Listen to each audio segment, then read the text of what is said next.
Be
afraid.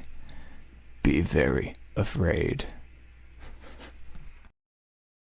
I am every time I look in the mirror. Good evening, good afternoon, good morning, good day, good night, goodbye, hello, welcome wherever you are in the world. One of those is sure to apply to you. Welcome along.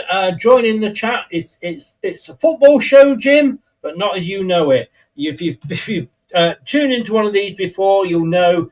To be honest with you, it could go absolutely any bloody where.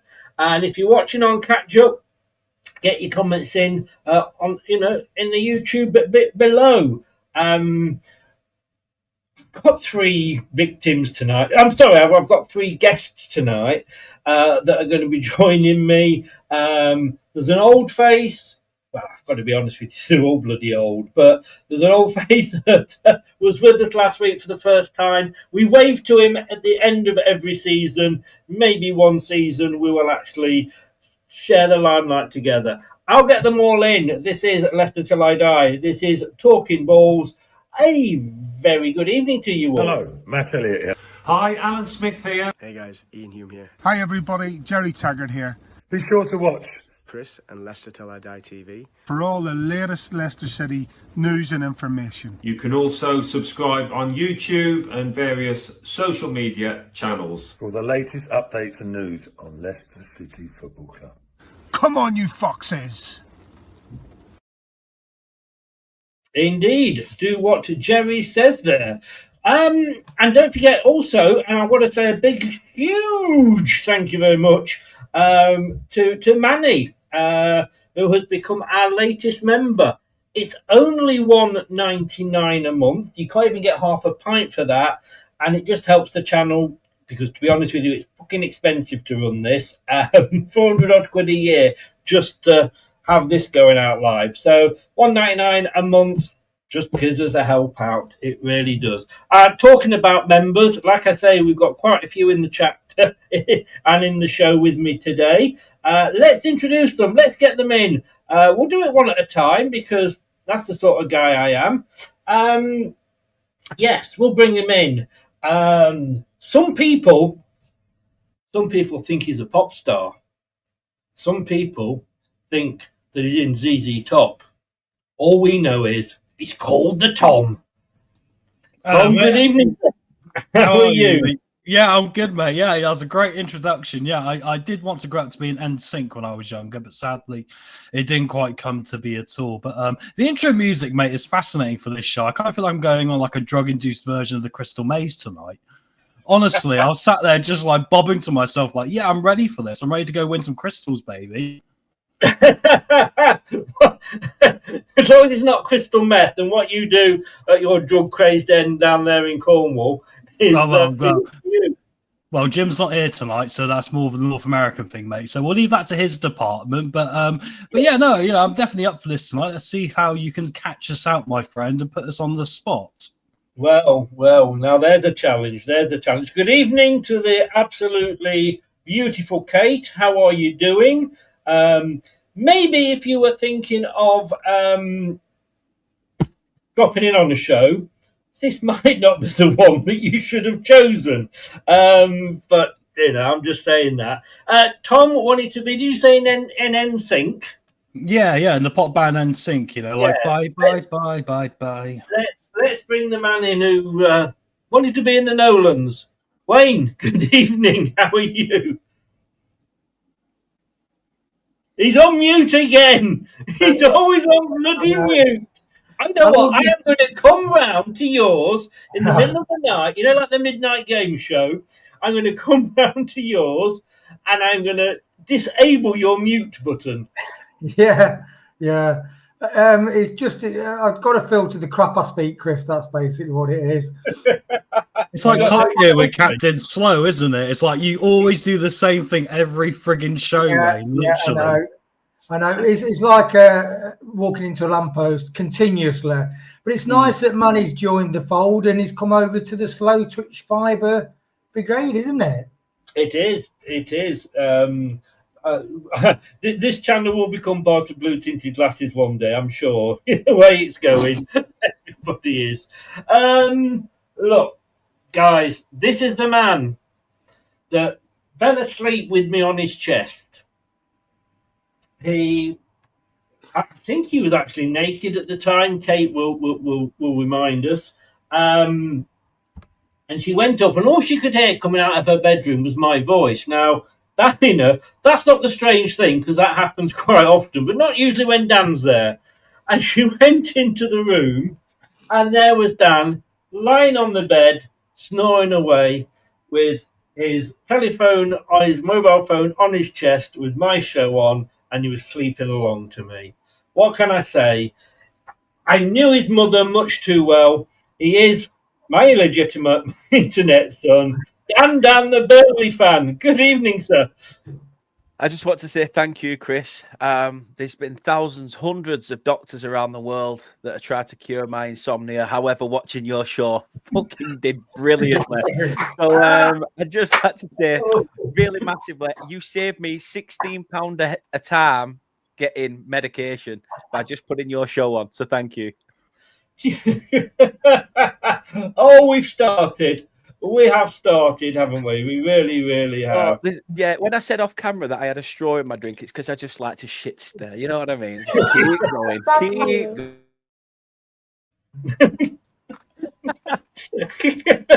You started, mate. That's all I'm saying. You've opened Pandora's box.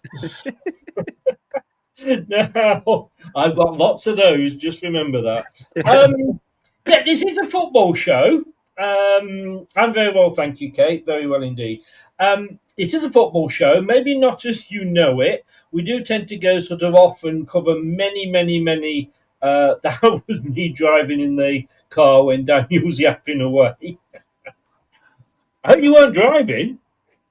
Do you drive now, Dan? No. I drink and play passenger princess. That's me.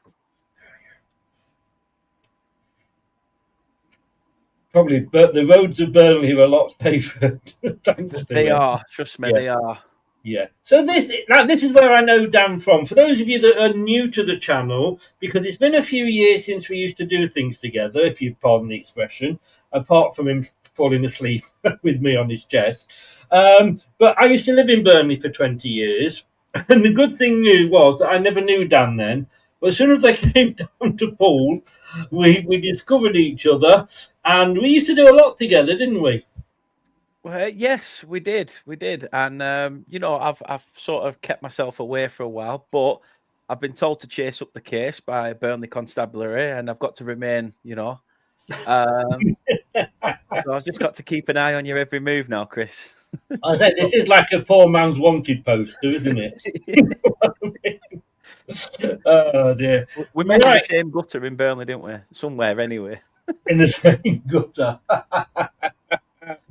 Right, Wayne, how are you? Hey, a win at the weekend. Brilliant, Chris. And yeah, You were there. Yeah, and it was fantastic for Jim to come over because I was really worried whether the game would go ahead or not. So I was going to suggest to Jim that we go to the Fiorentina pre-season friendly just so he could see a game at the KP. But luckily it went ahead, and it was a brilliant day. Met up with Ben and Kate before, and some of Jim's family as well came over. Great atmosphere, lovely weather. And Marty doing his stuff, walking around and high-fiving the crowd afterwards, making the players go around. It was great. And what was also nice, though, was the Chef Wednesday fans. They got a lot of applause from the City fans, and they have done online, because we feel sorry for them. And if you've nearly been in receivership, you feel for them. Yeah, no, I was on I just quickly nipped onto a Sheffield Wednesday show earlier just to say, dreadfully to give them praise, because, we said when we did the watch-along, Tom, it was very, not the sort of 6-0 that sort of some people like Reece were predicting, in fairness. No, it was a very resilient performance from them in very difficult circumstances, I mean, and credit to them for that. I think the red card was harsh, Chris, for one as well. So I think, when you look at that and you go, look, they put a real good account of themselves out there. If they perform against that, like against half of this league, they'll get some points, which in the circumstances they're in financially is a credit to them. So I think we'll take that as it was a really good win for us. But then Preston, next, whatever, we got to go and get another 3 points here and put another statement down and keep pushing forward. The interesting thing, and I was saying to Dan before, because we were in early, we didn't leave till the last minute, did we, Dan? Not one person. Oh yes. Not one person. I'm sat here drinking milk. That's all I'm saying. Milk. Yes. Thank you, dear. Just express it. I'll drink it later. Why is my mum not answering? Hello. Look, not one person went for a 2-1 Leicester win. Can you believe that, Wayne? I mean, Dan went 3-0. Wayne, you went 5. Oh God! You went 5-0. Yeah. Tom, it's quite a bad 4-0. 4-0. I got the nearest. That's all I'm saying. I got the nearest. I went 3-1. I wonder why you're dwelling on this point quite a bit, Chris. It's because you always do when you do well. When you do that, you brush over it really quickly and get on to the next subject. It's just the first week. And don't forget, if you are in the Prediction League, this week's Super 6 has just gone in. And I have to say a very early congratulations to Reece, who is in double figures already with 10. I know. Dan, I've got to say, Dan, for a Burnley fan, who's pretty, let's be honest with you, I've known you over the years, you've been shit at these predictions. Yeah. You have, yeah. 1 year you had, it was me, Dan, and Kate, his good lady, in this prediction league. And I think you came out, 3 of us, I think you came third? Yes. Beaten by a woman, and not in the nice way. I could have been third, Chris, if I were just doing it on my own, to be honest. That's how bad I were. That was awful. Tom is really desperate for me not to mention him, but Tom starts to think, no, Tom, it's only fair, but you've got a very nice round 3 points. Well, that's what Leicester got, so I'll take that as a start. Yes, and in fact, I've got to say, absolutely in fairness, I'm not doing a lot better. I peaked on Friday night with a 1-1 prediction for Birmingham Ipswich. And it kind of went downhill. Yes, exactly. I went downhill after that. Points, Chris. Don't Tom only get bonus points for predicting the 2 goal scorers for Leicester? I said Vestergaard and Fraser in the watch-along. You did. And didn't I say East is win us the game at half time? I don't remember that. No, you don't anyway. Stop being desperately trying to get extra points. But if you want to send me some money, I will I'll add them on. It wasn't me that was the problem. What? We missed all that. Now he's muted. Yeah. Now he's frozen. Can I just say, just people that don't know Tom, that when he freezes, it's because he's having a quick wank under the table. That top right-hand corner, Chris, that was happening to Brad in the very same viewing, wasn't it? It was, wasn't it? Yes, it was earlier. Daughters stole my phone when I was out of the room. There's me. Oh, really? Any excuse, Kate, any excuse. Tom, are you back with us? You on mute? You're doing a Wayne? No, my whole thing froze, and I thought it was you kicking me out, but it was my fault, so my apologies. I know it's your fault. Don't be blaming me. No, but it's easier to pass the buck in life, isn't it? So I was like, Chris, if I can persuade you it was you, then it doesn't matter. I tell you what, Dad, to say that we're both Northerners, and they reckon that Northerners aren't, as clever, we're putting these two to bloody shame. It's one button that actually says mute on it. It's not like it says anything and just an M. It says mute, and they just get used mine's to it.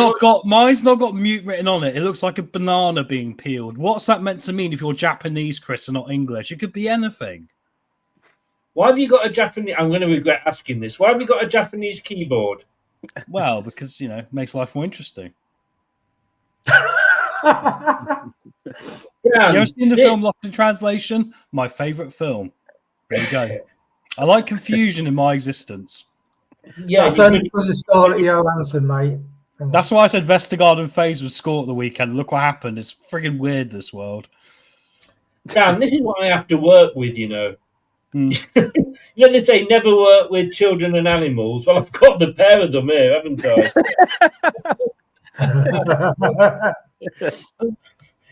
Scott, I'm from Leicester, don't forget, which is north of Bournemouth, and I spent more years, I think, in Bournemouth than in Burnley than I did in Leicester.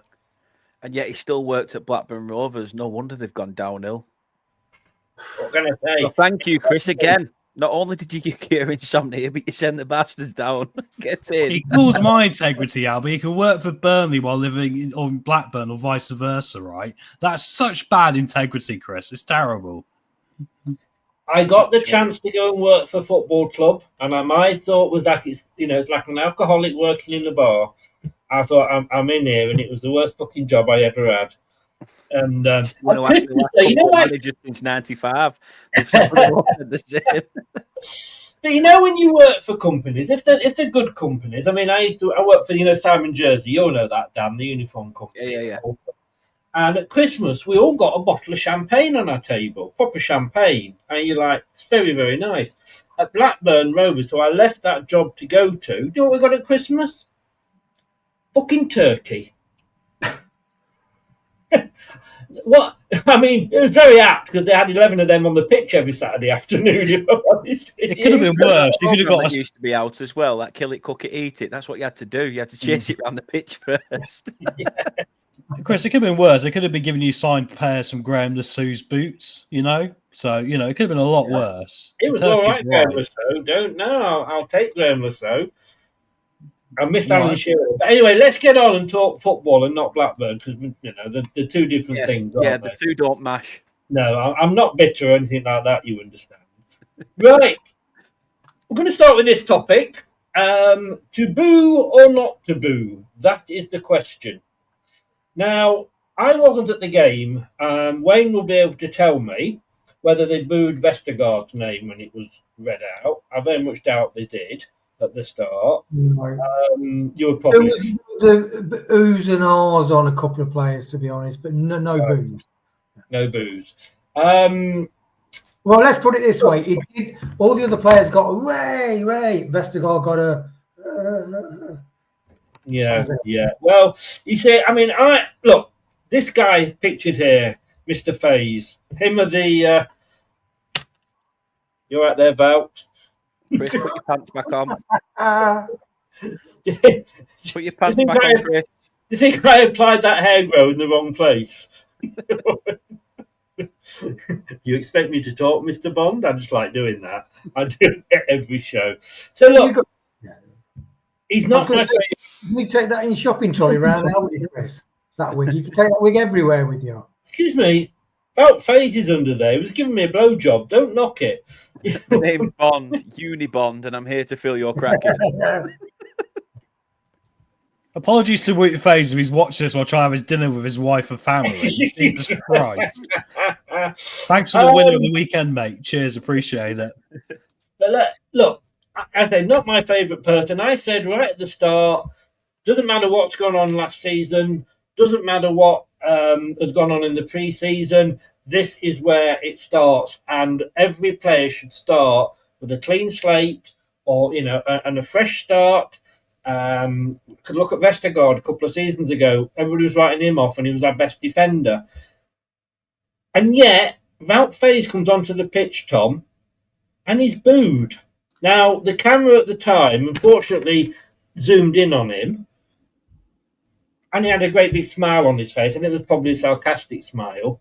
And I thought, look, I'm not a fan of booing, but if you're going to boo and it's been a bad performance, do it at the end.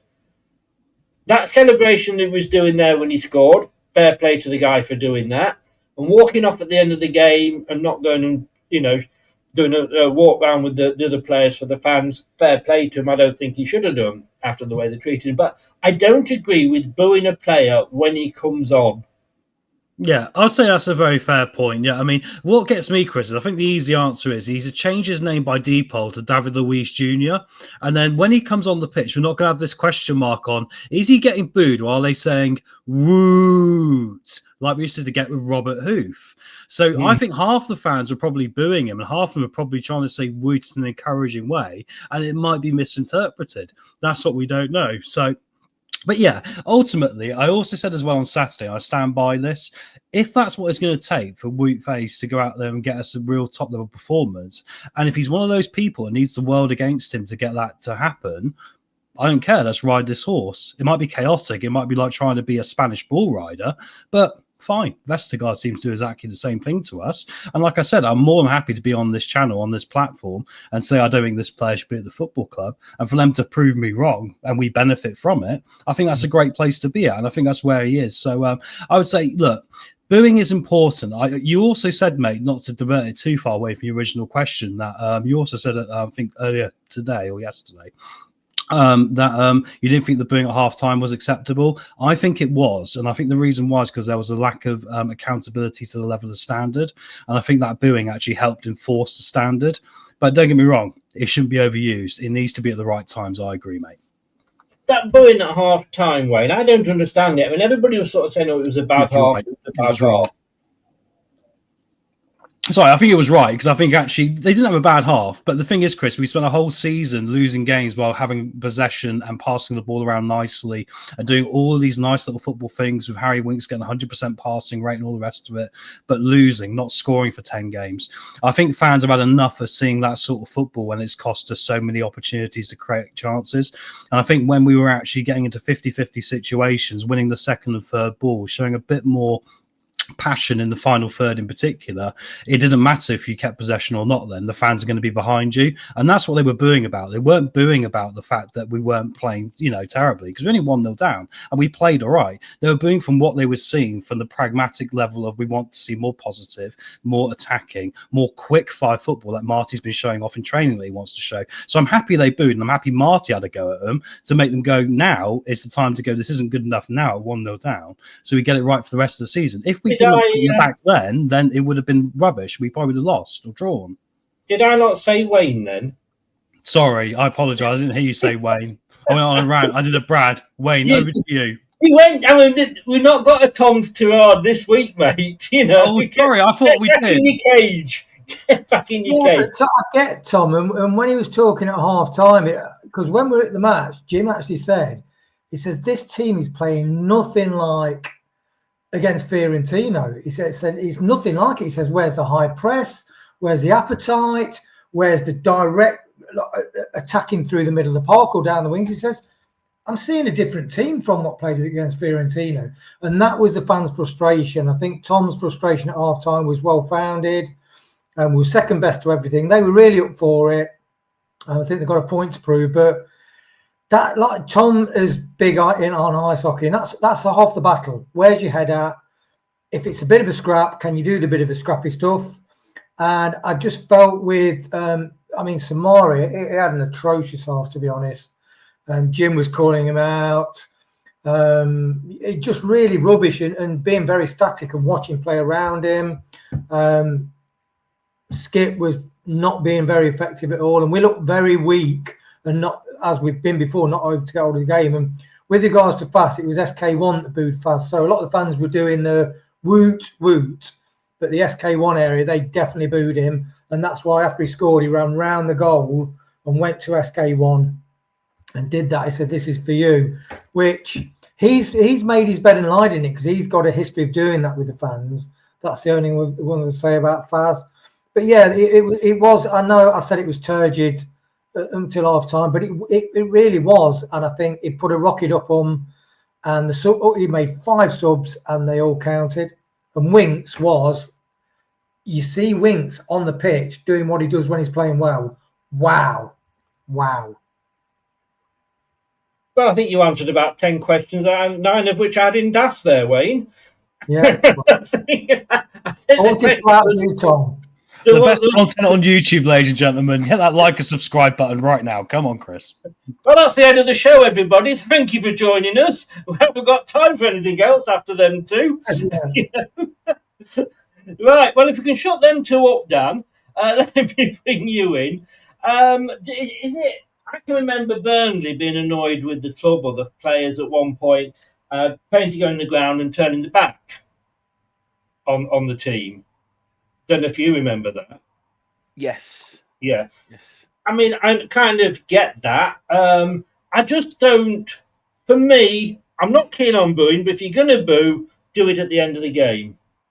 Yeah, I think at half-time, the job of a manager is to know over that 45 minutes. He knows where it's gone wrong. So the fans booing probably doesn't help the players lift their confidence. The manager's already got that job to do of saying, look, this half we weren't good enough. We've got to sort it out. It's a brand new season, like everybody said. It's a clean slate. We're going up this, I look at Burnley this year. The last time we was there, it was one of the worst Premier League seasons I've ever witnessed as a Claret supporter. And I thought we were going to do really, really well and at least have some sort of stability that we similarly had under a certain ginger person that I can't mention on this channel anymore because I get called his agent. Not you, Tom, a different one. One with a shitter beard. But I think obviously, like you say, it's not just a clean slate. It's a new manager, new style. Nobody knew what Sheffield Wednesday were going to be about as well, because, the fact that they've rallied together to think, sod it, friendlies, yeah, we don't care about. But when it comes down to the nitty gritty of playing in the EFL, we've got a job to do. So fair play to them for even doing that. And I think again, Leicester need to, you sometimes sit back to see how they're going to play. And then you sort of, if you can soak up that pressure in the first half, you go, right, we know how they're working. We do it this second half, come out the traps. How many times as a team you see over a course of a season that it's a game of 2 halves. First half we were shit. Second half we were much better. We upped the tempo. We're on the front foot. You need that little period, don't you, where you need to sort of balance it out. Herman Knight says there, if I want to be a dick, I call my ex never at my team. It's a fair point. And I just think that if it was SK1 that were booing him, then I'm glad, because it just shows them up for what dicks they are. Like I say, because they booed him, and then he went and scored a great goal. He made movement in that box that left Sheffield Wednesday players. None of them went with him, and it was a brilliant header to win us the game. So everybody that booed him when he came on, and I'm not his biggest fan, but yeah, you're a bunch of dicks because you've done that, and now you've got what? When he scored, did you boo him then, or did you get up and cheer and celebrate? Because when I saw the goal go in the net, I couldn't see SK1 because of where the camera was, but SKs 2, 3, and 4, they were all cheering. Well, you can't boo them 1 minute. Chris, we've had something similar last season. Sorry, not last season, the season before. We signed Mark Trezor from the Dutch leagues or wherever he came, Belgian leagues. I can't remember where he came from. It's been so long. I don't think I've even seen him in a claret and blue shirt, to be honest. He ended up with an injury, which we all thought, right, maybe he's just spat his dummy out. He doesn't want to play for the club anymore. And it turns out he asked the club for silence. I don't need to say anything about what I'm going through, etc. So anyway, he comes back from this injury, and he played it at Reading in the Cup last year. And he started, and at the start of the game, he were absolutely brilliant, tearing him a new arse and just up and down the wing. It was almost like, wow, we've got a player on our hands. This is the player we've been wanting. And the fans start singing, I don't care about Trez, or he don't care about me, and start singing all this song. And then about 5 minutes later, he stopped running. He gave up, and he just went, I'm not standing for that, and he walked off. Now I get where fans come from. They might have wanted some clearance of, well, why have you not been playing? Why has it gone quiet? Why have you not said anything? However, this player, players are human beings as well, so they're entitled to that confidentiality if they don't want to say, oh, this is a guy who's in pre-season, he saw stitches from his belly button downwards. He's been dealing with blood cancer, from what I've heard. And then, fans are now like, oh, this is the Trezor redemption season and stuff like that. But it's like, yeah, or in that time, you were slagging him off. You were back at, and it's the like you said, you're not Vouts. He's not one of your favourite people, but right now he's everybody's favourite person. He's got them 3 points. He's opened that campaign. You need those points, and you need to keep tallying them up because we don't know when or what's going to happen going forward. Yeah. Right now is the answer to. I said to you off camera, didn't I? I said you started like you did last season, where your strikers didn't do anything, but however your defenders come up trumps. Well, have you seen our strikers, Tom? Look, you said you understood them booing at half time. Now, I went to Bournemouth a couple of seasons ago when we drew them in the Cup, and we beat them. And when we were in the Championship and they were in the Premier League. And we'd got some extra seating because it was an FA Cup. They had to give us more seats, which was behind one of the goals. So there was us, and then there was got all the Cup going along, but they lost some of their seating. And their striker wasn't having a good time of it. And he didn't have a good time of it in the game. And every time he missed, all you could hear was the Bournemouth fans booing. Yeah. Now, is that any different? If booing's okay at half time, is it okay to boo him during the match? I think the thing is, Chris, you've got to have a short memory nowadays. I think on both sides, I think for the fan base and the players. And I think that's an easy thing for us to say as fans, harder to deal with as a player, don't get me wrong. But that is the reality of the world we live in. Much more fast food sort of orientate, much more quicker. I think things are forgiven quicker nowadays, but it is more intense in the moment. There is no doubt about it. And I will say this, look, I'm not sat here saying that I want Leicester to be booed every time at half time. When we went back to the Great Escape year under Nigel Pearson, did I ever want Nigel Pearson sacked? No, because I saw the good he was doing and eventually it paid off. Did I want them to boo at half time? Did I want to boo at half time this last game? Yes. And the reason why was because we were showing we could hold possession, but we weren't showing enough desire to win a football match against a team that was showing a desire to just be in existence at that moment. And we needed to step up, and we managed to do it.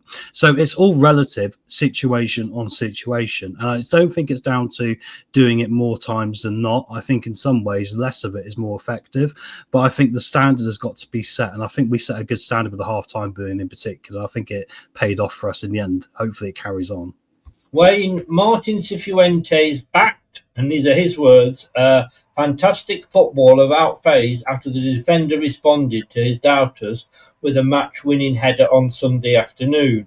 With 3 minutes to play, substitute phase ran free and we scored the goal. The player who had been subjected to boos from the home fans both at the end of last season and over the past 2 weeks responded by putting his finger to his ear as if to shut out noise from the city's supporters. I was not here last season, so whatever happened is not relevant anymore, the manager said. It's a fresh start for everybody. Agreed. As Wout is showing me, as I would say, all the players, is that he's a fantastic, talented footballer. He helped us a lot in the second half to bring the ball faster, higher up the pitch, not just the goal. He's training so well as well. Like I say, it's embarrassing as a Leicester fan. You know, we have plenty of opportunity to moan about fans. Look, and I do on here when it comes to Val. You know, we have a go at Sumare. You know, let's face it, Skip gets more trouble than he needs. But I just think, I mean, this was the crowd that were, this was the section of the crowd that were holding up banners, Rudkin out. And all that, and I'm just thinking, is that the mental hospital corner? When they're let out for the day to go and watch the football, do they put them all in there? And do they have stewards? They just have people in white jackets watching them.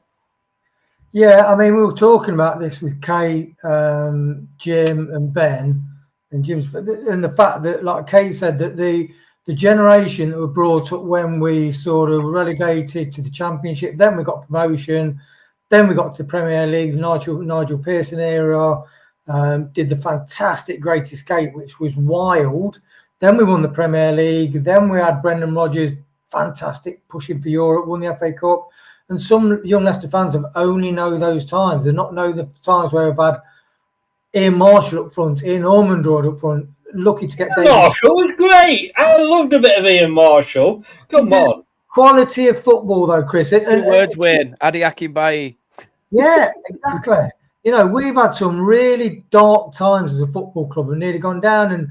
And the social media side of things, it's very volatile. And it's like Tom said. So that Marty would. So if the team goes off at half time and gets booed, Marty can use that to, like Dan says, to inspire the team. Look, can you hear that? Yeah, but then can't the players say, well, if that's what they're saying, fuck off. I'm going to get my money. I'm going to get paid at the end anyway, unless you sell me. And if you sell me, I'll go to a better club than Leicester, where I'm appreciated. I think if you're a competitive sports person, you'll take that quite personally. It will drive you on to do something about it. And I think the difference is, like, booing Wout for Wout Faz, that's personal. Booing a team is a collective, and it's like anything. If if somebody zeroes in on you and really goes at you, that is personal. That's what I don't like. And some of the stuff on social media, obviously, is absolutely awful. Like Dan said about the player. Always remember Arsene Wenger, when he got really slagged. Yeah, the Arsenal fans really attacked him for when they were building the Emirates Stadium. And in his book afterwards, he says, look, the basic reason why we couldn't sell anybody is the owner said, look, we're building the Emirates Stadium. It's the future for Arsenal. So for the next 2 or 3 years, you have not basically, the only money you can spend is from sales. You love a good manager's biography, don't you? Do you know what? That it's finally gone in the recycling bin, in the paper recycling bin. But that shows you, it's like what Dan said about that guy, that player that was getting all the slack and then he's got cancer. All these people that make these judgments, and they say, you don't know what somebody else is going through. And that's the human side of things. And trouble is with the social media and some of the younger fans who are very aggressively snap judgmental and they are and they say some awful things. It's just out of order. It's out of order. Yeah, let me bring you in on this, Dan. I get, like I say, I'm not a fan of booing, but I get booing at the end of the performance. At the end of the match, when last season, I would have been booing virtually every match because we were fucking awful every week. That first half, okay, so we went in 1-0 down. What does some fans think Sheffield Wednesday were going to do? it wasn't going to be 6-5-0 or whatever like that. It was going to be a difficult game. They had pride to pay for. Pride, which was something our team showed very little of last season. Do you think, and I think I know the answer to this because I think you've said it before, are Leicester fans turning into mini Man United fans? Because, a lot of Man United fans only can't remember that Manchester United existed before Alex Ferguson. And are we becoming a little bit entitled? Yeah. The short answer is yeah. I think it alludes to what both Wayne and Tom have said, that there is some fans in there that haven't seen the doldrums of where you've been, had to rebuild, and start again. How many times I've said to you, Chris, that you were in that bracket similar to Leeds and Southampton, where you've had to drop to League One to go again. Yeah. It's something. I mean, I look back again at our Premier League season under Vincent Kompany, and we were getting spanked every week. But at half time, we weren't booing. We were like, "Great, come on." I think that to the players probably means more in terms of, you know what? We have been shit. We have been shit, and we know we need to be better. It's not working for us, whatever. It's not going to turn over some results. It will turn over in other weeks. But knowing that those fans are still behind you, even though you're 2 or 3-0 down, shows solidarity, shows that there's nobody thinking that, well, we've done this, we've done that, we should be where we should be. You've got to remember where you are now, and I said that at the time. You've got to remember where you are now. You've come down, and we can. We are not the team that won the Premier League. Championship is tougher than the Premier League. You know what? It's a lot tougher than the Premier League to get out. I say to get out of, well, that's a bit obvious, but it's so much more competitive. I think there are a lot of entitled fans, and all I would say to them, if you're going to boo a player, there is a lot of fan bases out there, and I talk about the dirty bastards down the M65 that still scream about 95. We're 95. You can barely get 95 people in the fucking stadium. Shut your mouth. I'm gonna move on before we go onto Blackburn. Fucking hell, have you lot all swallowed talking pills? We're going to be on here till midnight at this rate. 42 minutes, and we're still on the first fucking topic. Jesus Christ! All I will say on ending on this is, if you are a fan that boos before, and I say I'm all for booing at the end because that's on the overall performance. If you are going to boo a player when he walks on the pitch or at half time, which is still drawing the game, then don't cheer us when we score a goal, and don't cheer us when we win. What was it? I think it was Bill Shankly once said, if you can't support us when we lose, don't support us when we win. And that is very true. And I would say to those fans, basically, don't bother cheering us, because you boo us before you really know all the facts, as in you've got the rest of the game to play. Moving on to the next subject, finally. This one would be a little bit different, and this one's going to get Dan involved a little bit more. We're going to come to Dan first with this one. This won't surprise you at all. The 3 teams that got promoted this season are the 3 favourites to go down.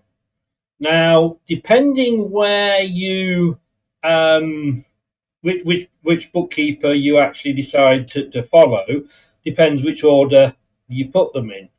I don't think these 3 teams personally can be as bad as the 3 teams that came up last season. I think we were an embarrassment to the Premier League, all 3 teams.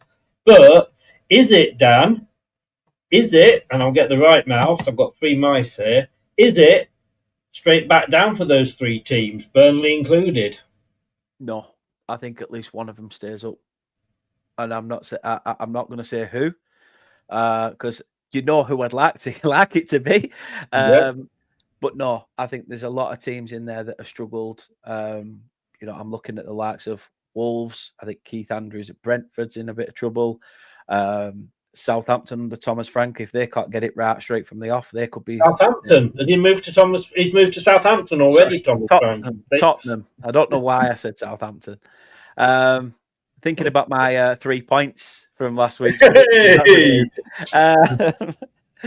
But yeah, no, I just think there is a few teams in there that could potentially be in and amongst that pack.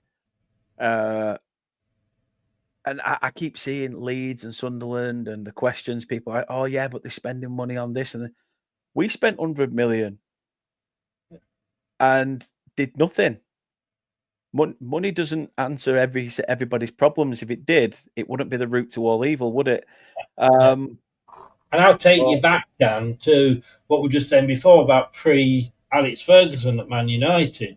When Liverpool were very dominant, Manchester United used to always spend money. They'd buy the big names. You know, Liverpool went and got Kevin Keegan from Parental. Yeah, and Man United would go out and buy, you know, the big names, and yet it was still Liverpool that were dominating. Yeah.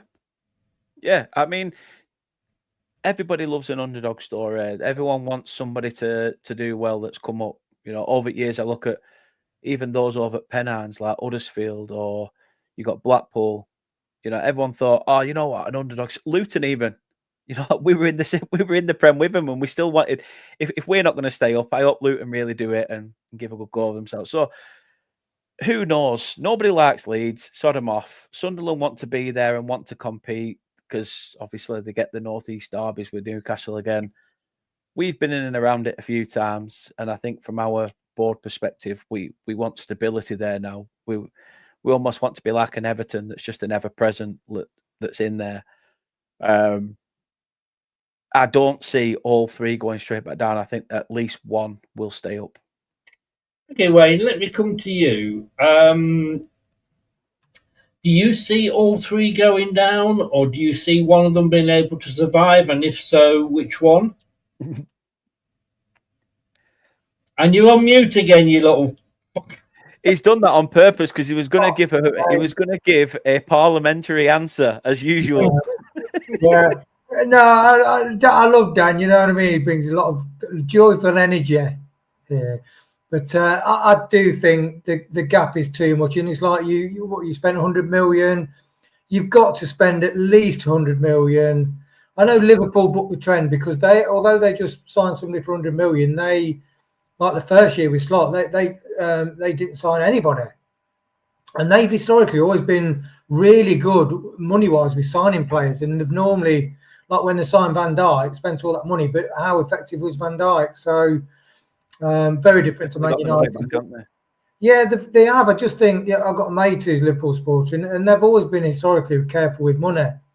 But yeah, it's a gamble, isn't it? You know, you've either got to spend a lot of money, then you've got a problem with contracts, and very, very difficult. There is a massive gap, mainly not so much in the midfield.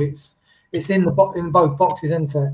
Yeah, I'll tell you another point is that a lot of teams go up now, and the reason why they go down is because the team that got them promoted are so heavily disrespected. They're easily replaced because they've now got into the Premier League, and it's like, right, well, we can better your position. What about giving me a chance? What about giving me a chance to show what I can do? Not a lot of players get that anymore because they get overlooked and they get kicked out. It's like, I was your standout player. I was your fans' player of the year or players' player of the year, and now I'm on the bench just because you spent 20 million on somebody else. I'm sorry. So this is why we're seeing the merry-go-round of transfers all the time, and now you've even got the big clubs that didn't used to even touch each other's players now thinking it's fine to just well it's all right. We're Chelsea. We'll take Garnacho from you. We'll take such and such from you. Who is it? Madueke at Flaming Chelsea going to Arsenal. They didn't used to touch each other's players because it used to be a pride thing. No, I play for Arsenal. Arsenal are the big club in the Premier League. No, I play for Chelsea. I'm the big club in the Premier League. There's none of that now. Yeah, exactly. Money talks.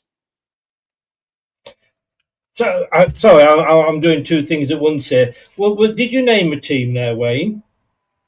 Sorry, you can't do two things at once, can you, Chris? No, I can't. No, only women can do that. But did you name a team in that? No, I didn't. No, I didn't think you did somehow. No, very, very political. I don't think, yeah, I did say I don't think any team will survive. I think they will all go down. Fair enough. Fair enough. Tom, same question to you then. I think Burnley will stay up. I'm not just saying it. I think what will happen is, I think that they'll get off to a really bad start and they'll hire Dyche and do the Everton storyline from last year. And they'll completely find a way to come step against the odds. And I'll also say, I think two of them might stay up, but that's a might. And the other one might be Leeds. But I will say, I think Burnley will stay up, Chris. I think Sunderland have got the hardest job, and that is always the case with the playoff winners. The thing that worries me about Burnley is Scott Parker. I'm not going to lie. Yeah. Look, he did a fantastic job last season. I was joking at the start, wasn't I? That well done. You took one for the rest of the country when it comes to football. But he did a fantastic job for you. But he's just crap in the Premier League. I mean, he's exactly all I'm going to say is that everyone has been spending this money, getting a defender here, getting everything else. But we also had one of the best defensive records. Now, okay, we may not score goals in the Premier League next season. We may be struggling. We may just limp over the line with 0-0s here and there, or 1-0 stories. But how many times have we seen teams either stay up on the back of those, nicking 1-0 wins here and there, winning leagues, winning the Premier League on the back of 1-0 wins here and there, achieving, I'm speaking about your good selves with the Premier League, just nicking those games by a goal margin and things like that. Defensively we were solid. People seem to forget that. They seem to think we've got the weakest team. I wouldn't say you've got the weakest team. I think you possibly, and I don't know the really manager. And I say the same about Leeds as well, to be honest with you, with Daniel Farke. He's not got exactly a best record in the Premier League. I mean, Manny says Burnley are toast. I expect nothing more from Manny, to be honest. I have to say, you do know how Manny makes toast, don't you? Anyway, can I just quickly say, guys, I know Parker's not going to work because Company didn't work, and he's now in charge of Bayern Munich and doing a great job at Bayern Munich. But whatever you do with Burnley in a similar vein to what Company did, which Parker's getting similar stats for, it's not going to work again. It didn't work the first time. Yeah, well, I think the difference is they will sack him early enough. They will sack him early enough this time, mate. So then they'll bring Dyche in, and it'll be like Sheffield United going back to Wilder. Boost. I hope they don't. I really hope they don't, because I think sometimes I can understand. They say it with players, don't they? You don't bring a player back, because sometimes it doesn't work. And there is the odd time that you bring them back and they're an absolute powerhouse because they've had a few years elsewhere. I just think that bit of magic for you guys would actually mean more than tactics, would mean more than player quality. It'd be the same way Everton completely overperformed the end of last season. But I think ironically, it would take you losing a lot of games in early season massively. We've tried 3 or 4 different tactics. So over the years, we've always been pretty just that plan A. And if plan A doesn't work, do plan A, but a little bit different. Where now we've got like a B and C. And you could see in some of the pre-season games how much the tactics have changed. I think it's going to be a long, hard season no matter what. I'm not, at the moment, we're going into the Prem season, still 33 unbeaten from last year. And I'm still hoping that we can make it 34 by beating Spurs this weekend, hopefully. I've got to say, Kate does like a look. Unbeaten top. It's interesting though, Dan. Sorry, do you mind me? So you had a fantastic defensive record last season, but the Championship strikers you got the Premier League strikers are absolutely top end. So I'm quite interested to see how defensively you'll do next season. Yeah, I'm interested to see how it'll work. I mean, bringing Kyle Walker in, I think was just. I was very shocked at that move, and for as cheap as we've got him as well, it was such a bizarre one. The fact that we've not even named him as captain, after losing Brownhill as our captain, we've gone for adopting Josh Cullen. But I suppose in a way, it will work out a lot better that way because Walker doesn't have that. Having to have the captain say he can just go about being that leader on the pitch, and I think you know, Chris, you did a show the other day, didn't you, about our captains, and sometimes you need. I put it in the comments actually that you need more leaders on the pitch, not just one captain. So you do need those sort of voices. I don't know where he'll play. I think right back. I don't know. I think he's going to be used more as a right centre back because of his age. Potentially, just keep him back to be a bit more solid. So, Tom, is this it now? Then, is it going to be a case that whoever comes up will go straight back down? Have we missed the you know, we I thought I could see that being us forever being in the Premier League. All right, maybe not always up near the top 5, but you know, we sort of cocked it up. We ended up going back down, and will we ever see anything outside that top 17 being in the Premier League? Well, I hope not, and I'll tell you why. I hope it's going to be a bit like Jurassic Park in that life will find a way. And what I mean by that is if the money does become dominant like we have seen it become, then tactics will change. Young managers will go, I'm going to do something completely different. I'm going to play 17 or 7 at the back. 17 staffed, 7 at the back. You know, do something different, change the game, find players in different parts of the world we haven't found them from before. I'm hopeful that is what it will encourage Chris to bring it back into more of a level area. But I do agree with you. The more it goes past year by year and the more the financial effect of the Premier League takes hold, the harder it is going to get. I mean, the Championship is actually probably one of the top 10 richest leagues in the world, but it still can't compete with the Premier League. I mean, we're talking about the Premier League is Amazon and everyone else is going to be Iceland, you know, at best, you know, and that is the problem be careful. right now. Excuse me, be careful. I bloody shop at Iceland. I used to work for him, Chris. Be careful, they're listening downstairs. They know I've fallen out with them. I go to Iceland because that's where all the mums go. You know what I mean? That's up here for thinking, mate. Right, let's move on. And Wayne, we'll come to you with this one first. The support that Leicester fans showed to the Sheffield fans was amazing. You know, they stood up, they applauded them as one when they came in. You know, as Tom alluded to earlier, we know we've been there a few times ourselves, or nearly there. They were saying on the Sheffield Wednesday show earlier that, you know, are they the biggest club that this has probably happened to? Where is this, you know, fit and proper test that they're supposed to have in place for these people? You know, it happened with Portsmouth. You know, all right, Leeds was that was a money sort of thing. But you know, these owners, they come in, and yes, if you're lucky, and you know, we've had probably the best owners. I mean, you know, they've made mistakes recently, but they're bloody good owners. I feel sorry for. I mean, I used to live in I used to work in Bury for a couple of years, and I know what that club meant to the, you know, and years ago, these were pretty big clubs. You know, they were around before your sort of Man Uniteds and you know and all of them.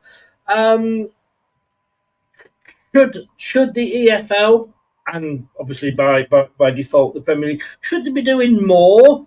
What are they doing with these tests? Of course they should be doing more. It's a load of bollocks, Chris. It really does frustrate all the football fans, the fact that, you know, PSR, whatever crap name it's called, it's designed to keep the championship clubs in the championship. It's designed to keep the lower clubs, you know, even like the thing with Palace winning the cup and then they're doing all that sort of bollocks. You're thinking it is a complete mess. I kind of get that, because if Palace came up with Lyon that were owned by the same people, if they came up against them in the competition, then you're never going to get rid of the rumours of skullduggery. Yeah, but you had that where the Forest guy he changed his shares, didn't he? Wasn't it? As soon as he didn't get in, he took them back again. That's the exact same thing. So all these things about not right and wrong, it's like all the top companies like Apple, Vodafone, they have top accountants that allow them to build headquarters in Ireland so they avoid paying tax. Chelsea have a fantastic top grade accountant and lawyers that allow them to Stefan Borsor, I remember saying Chelsea have got a 296 or 294 shortfall. Let's see how they get out of this. And how did they get out of it? Sold hotels of 75 million each because they are in Chelsea and they're worth a lot of money, and selling the women teams and car parks themselves. That's how they got around the 294 million deficit. So that's the bollocks of PSR. And when you got clubs like When they Sheffield sell it to Wednesday, themselves as well, though, that's a bit of a piss take, isn't it? And they ended up plus 200 million quid. They weren't just on Well, zero. hang 200 million quid. on. We're getting on to The green. this is we got a very good job this evening of taking the questions onto a completely different fucking topic. Going back, should the EFL, Wayne, and this was the question that I asked you, and I'm trying to get an answer out of you, should the EFL do more when it comes to owners of football clubs? yeah. Why are they allowing this guy to not sell his club? He doesn't want to make a loss. So he doesn't give a shit about the club, because him, it's the, I'm not selling this asset that I think is worth 100 million. I'm not selling it 50 million. So that's the situation. So what, the AFL, powerless. Why aren't they stepping in to do something? Because they've got unfit rules and all these arguments between the AFL and Premier League. There's supposed to be a guy coming in and amalgamating everybody. He can't do it. It's all a load of bollocks. It's really frustrating. But Tom, that raises the question then, and thank you, Wayne, that raises the question then of people, how can you go in and say to a football club, when all right, they've got this fit and proper test beforehand, let's say to all intents and purposes that they pass it, and then this happens. Again, should they have the power to then go in and go, right, we're taking the club off you? I mean, that's going to have huge legal problems, isn't it? But what else can be done?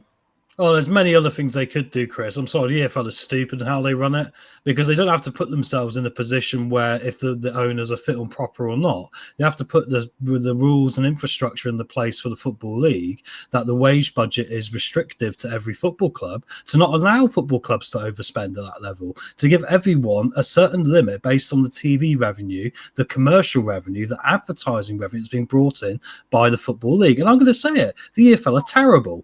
We're literally touching the Premier League. We're literally touching the greatest sporting league in the world right now for TV revenue. And you can't make a dollar. You can't make a dollar for your teams to the point where they're struggling. I think, mate, honestly, they're terrible. They really need to have a look at themselves, because they could be able to sell TV rights for a lot more money, get better sponsors in, and then they could say to every team, look, you get an extra £1 million this year. Your wage budget for the entire year is £1 million. You don't go over it. And then you're not going to go bust. No club is going to go bust. They're going to make money off the money they're bringing in through the turnstiles, from their own commercial infrastructure. That's what gets me, Chris. The answer isn't as simple as like, oh, are they good at judging people or not? Don't put yourselves in that position. You don't have to. The fact you're doing it is a bad business decision in the first place. Wayne, Tom, God, I'll get there eventually. Who's the other one? Dan. There used to be a time, I don't know if you remember this, years ago, when clubs were in this situation that the players' union, was it the PFL or something, would come PFA, in, PFA, yeah, and help these players out. Where was the help for these players? Look, I know we always say, well, the footballers on X amount, and they're paid lots of money, etc. But they've got mortgages based on their wage and everything. And when you've not been paid for 3 months, I know they've got the right to walk out, as, say, for example, Josh Windass did, but that doesn't get him his money back. No, it doesn't. It doesn't. You look at some of these, like I say, the owners, and go back to what Tom said, the fit and proper test is just, it's absolutely washed. It's not right. Jason Whittingham at Morecambe, absolute bellend. And I'm saying it as it is. I mean, he's essentially killing them. You said it, Bury, Dale Vince there, absolutely wiped the floor with them. Chansiri, more asked about having his name ablazoned on things than having anything. The problem with Sheffield Wednesday is he put a lot of money in early doors and expected them to be in the Premier League, which I said to you the other day, they were close under Carlos Carvajal. They missed out on the playoff final. But that doesn't mean you give up. our chairman, Alan Pace, has already said that he came into buying a football club and didn't expect to make money. This is football. You are going to lose money no matter what you do. So you know full well the risks, the job that you are getting into. The EFL need to do a lot more. Like I said, especially when you've got clubs going, I don't want to play in certain tournaments because it's too much football. There shouldn't be replays. What? Because you don't want to give Little Morecambe a bit of money. You don't want that money going down, but you'll happily go and play in America or go and play in Saudi for a big tournament that offers you 60 million for winning or something like. It's horse shit. It's absolutely bollocks, and I don't like the fact of, you know, I agree with what Neil Warnock said at the end of season awards. The EFL could potentially be one of the best footballing companies and pyramids ever if they get it right, but it's stuff like this that really lets them down, and it's just a sucker punch because I'm not just talking Bury, this Darlington had to start again, Macclesfield, Wimbledon, look at them as well. It's hard to see. These clubs shouldn't be going through that. There's fans that you've been a fan of this club for years and years and years. And like, I can't wait to bring my son as he grows up and show him. Next minute, your club's gone. You know, I'm not talking a Salford where people decided, oh, well, I don't like the Glazers, so I'm going to start a new club. I'm talking proper football clubs that have been there from the get-go. It's the fans and the players that hurt the most. If there was issues at a workplace, sorry, we're going to have to make you redundant because we're going to go into financial hardship. You'd get a payout before it goes into that. These players don't. They're having to look for quick moves and try and get themselves back on the ladder again. We continue to work with them. I've not been to a job centre and seen a footballer in there. Put it that way. No. We continue to work with a number of potential buyers to secure the future of Morecambe Football Club, all of whom are aware of the urgency of the club's position and fully expect this process to complete this week. This was 4 hours ago, a statement on behalf of Morecambe. But like I say, should the EFL be able to go in and kick these owners out or buy the owners out? You know, the EFL's not exactly poor, and just say, look, you paid 50 million for the club, I'm giving you 50 million now, fuck off. You know, and then when the new owner comes in, they buy the club back off the EFL. Oh, fuck's sake. You heard that, didn't you? You heard that, didn't you? Beginning with F, flip. Of course. Sounded like you said, mate, fuck off, Chris, stop coming to me. Oh shit, I'm on mute. Yeah. I was about to make one of the most important statements in the history of mankind, but I was on mute, so it's just gone. We'll never know it. or complete bullshit, Chris, probably.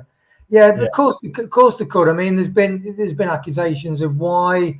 So, like with Leicester, you know, complete dysfunctionality between the EFL and the Premier League.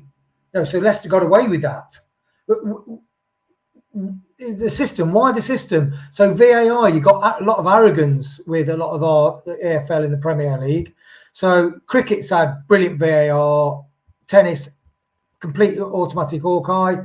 What's the EFL do? What's the Premier? You're doing it again. You're going off topic, Wayne. What I'm saying is the people who run these organisations are shite. And they're all out for their own interest, and it doesn't pass down the pyramid, and the money should pass down the pyramid more and look after the smaller clubs, but it doesn't. Keep these thoughts, because these thoughts may well come back to you when we hit another topic later, which would be very, very interesting. No, I think we've been a bit too serious for too long, to be honest. Chris, the one thing I want to say on it though is, like, I've got Keep it short. I will. The one thing I will say on Morecambe is I've got a mate whose partner just got promoted to head of media there before. You've got a friend. Other than you, Chris, who cures my insomnia, yes, just to remind everybody, that Yes, he was head of media at Morecambe for this season, and it was only the other day he was having to clear his office out that he'd only just put together and stuff. And I feel for him and his partner, and the fact that they've had to go through all this crap. But it's the back and forth with Morecambe at the moment. You know, Jason Whittingham's putting out these. Well, there's other potential buyers. Then why have you just took 3.5 million off them to pay your staff? Technically, rob your investors that are waiting for you to sign a contract, and then go, yeah, but I actually might fancy the other money. But yeah, it's just a shambles. It's an absolute shambles, mate. We'll move on. Manny says, "Ooh, Morecambe friends." His name's Tyson Fury. He's going to come knock you out. Doing your best, Jamie Vardy there. Right. Yeah, like I say, we've been a bit too serious. So I'm going to move on. And hopefully you guys did a bit of homework because I'm still struggling with this one. But the next one up here is things you wouldn't hear Sir Keith Starmer say at a football match. Now, the only one that I could think of is don't play it down the right. Oh. See what I did there? See what I did. Who wants to go first? Things you wouldn't hear Keir Starmer say at a football match. Not expecting a boatload of goals in this one. Actually, like that one. Cut! Kick him off. Living in Bournemouth at the moment, that is very, very apt, I'll tell you. You know, people used to come to Bournemouth for holidays. Now they just come in on boats. Wayne, did you put your finger up? Yeah. Keir Starmer at a football match. Oh, this chant sounds good. Keir Starmer is a what? Did you hear about him being called the Andorra game? Yeah. Yes, yeah. Tom, have you got any?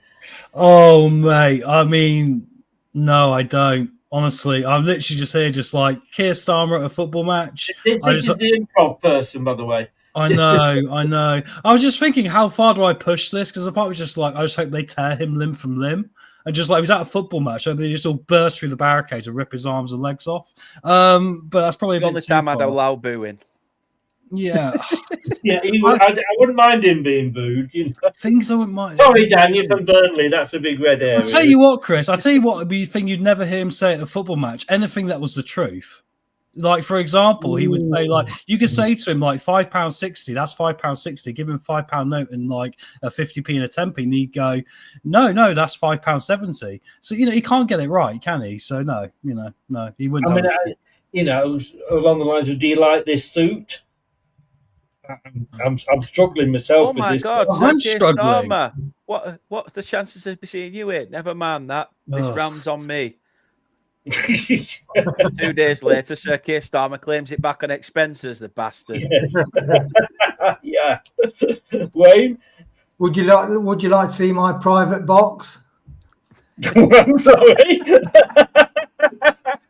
He's got a private box at Arsenal, isn't he, Keir Starmer? I'm not keen on seeing Angela Rayner, I know that much. She's got a little red one. Postman Pat. It's nice to see. It's nice to see Keir Starmer, the man of the people, with his own private box at the Arsenal Emirates, isn't it? At least wish you went into the crowd. I was thinking that he turns to the guy next to him, who's a nice little old pensioner. How can you fucking afford a season ticket? Anyway, move on. They said to me, guys, send them out in advance so we can think. Any more, Wayne, before we go? No, I don't think so. I'm going to say one thing in my ear if Arsenal came to Leicester. Oi, twat, you're shit. Ah. Yes, like it. Don't expect to come here in 2 weeks' time. This will be full of immigrants. Things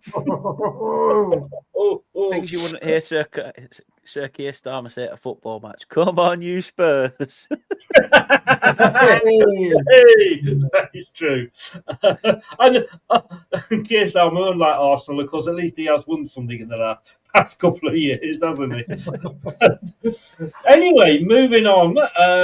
What I don't even know what we've got. Oh yes, this was an interesting one. What if this is going to be a regular slot? So what we're going to do here is what if there's a book that was out. I do have it down there, and Leicester City, an alternative. I thought Tom had frozen then again. Leicester City, an alternative history. So what would happen if, and we kind of touched on it last week, didn't we? What if, Brendan had got the money to do his rebuild? So what I've gone for this week, let's start with Tom, is what if, and I've got to find out what I've written down here, what if Guy hadn't got involved with football? It'd probably be broke by now, unfortunately, Chris, because ITV Digital would have probably run it instead, or someone else and got it wrong, perhaps. But those bastards all burn the money.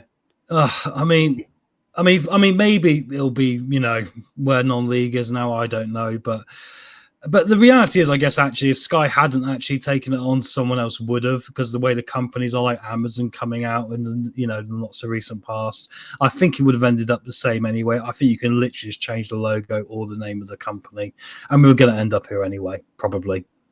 But wait, do you think those other companies, and remembering Amazon aren't doing football this year because they weren't prepared to pay the asking price that the Premier League was asking? I mean, I'm thinking, look, we look at football these days. When you look at the football in the past and now, we have got better stadiums. We have got the best players in the world probably playing for our clubs. Would that have happened if Sky hadn't got involved and pumped the money in? Because they took a huge gamble at the start. Would we have the game that as we know it now? No, we had crumbling stadiums, awful atmospheres. Oh, you've been to Turf Moor then, have you? I tell you what, Dan, we need to build Dan up for this season. He needs to be in a nice place. Trust me, mate. Like a bloke with the shits, I'm oozing confidence. Hey! Boom. Yeah, but I mean, yeah, I bet. Well, I'll be looking for the scores every week, Dan. You've got to do it, mate. You've got to be the first team to stay up in 3 seasons. I hope so. And then I'm going to turn up at Manny's front door and just bare my arse. Yeah. Oh, no. No. Hey, there's nobody out there that hasn't seen your arse, Dan. Come on. Sorry, Dwayne. Yeah, but so they needed to happen. I just think it was that Sky Murdoch's thing, was it? I think. Yeah, it was at the time. Yeah, so I just think that was the perfect situation of how life happened on Earth, and they did say Football League because back in Filbert Street, you had the old babies. For women and families and children, there were really horrible places sometimes. And you had to be careful where you walked around the ground. You'd always have segregated. Whereas now you go to King Power and you've got fans. You walk past the fans going into the away end and they've got singing everything. That would never have happened down Filbert Street or down a lot of, the old firm. So in that area, it's opened the whole sport up for a lot of people.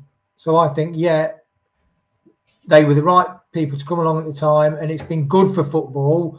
But then they've got too powerful. I can remember, Dan, back in the day, because I'm old, of going down to Filbert Street to watch Chelsea on a Friday night because there was a rugby game on the Saturday, and actually asking to leave at half time because the atmosphere was so bad and you got all the in fact, somebody got stabbed that night. I actually went to leave and I couldn't get out because they had locked the. Excuse me. No, just after a fly. I couldn't actually get out because they'd locked the doors. Can you imagine health and safety these days? Had to ask a copper to come down and let us out. And I was with my mate who was built like a brick shithouse, and he was just as scared as me. And the copper went down, he opened the door, stuck his head out, and I said, run for it. You know, I mean, that was what we had then. This is what we've got now. And I'm not going to say, but most of that is down to the money that Sky have brought into the game. And they've made it what it is. You know, without Sky, who do you think could have come in and put money in? It's a struggle. It's a struggle to even think someone would come in. Like say, you had what Richard Scudamore who won the Premier League. What would he have done at the time if there was no sort of TV money? Like Wayne alluded to, that it's done a lot in terms of people and teams being it. The one thing I don't agree with, and you know, both of our clubs have done the same thing, is parachute payments. I think that money, if you go up, you shouldn't get any of it. And it should all go to the clubs further down the pyramid, and you'll see that benefit them a lot more. But again, that's sort of a different argument. The argument I could come back at you with that, Dan, is, you know, if it wasn't for Sky, we wouldn't have League One and League Two games on now, or the third and fourth tier, because back in the day, you never saw them on TV. You were lucky if you got a second division match on Match of the Day. In fairness, they did the bit, but that was it. I mean, Blue Fox said you might be able to watch all games in the UK, but would we?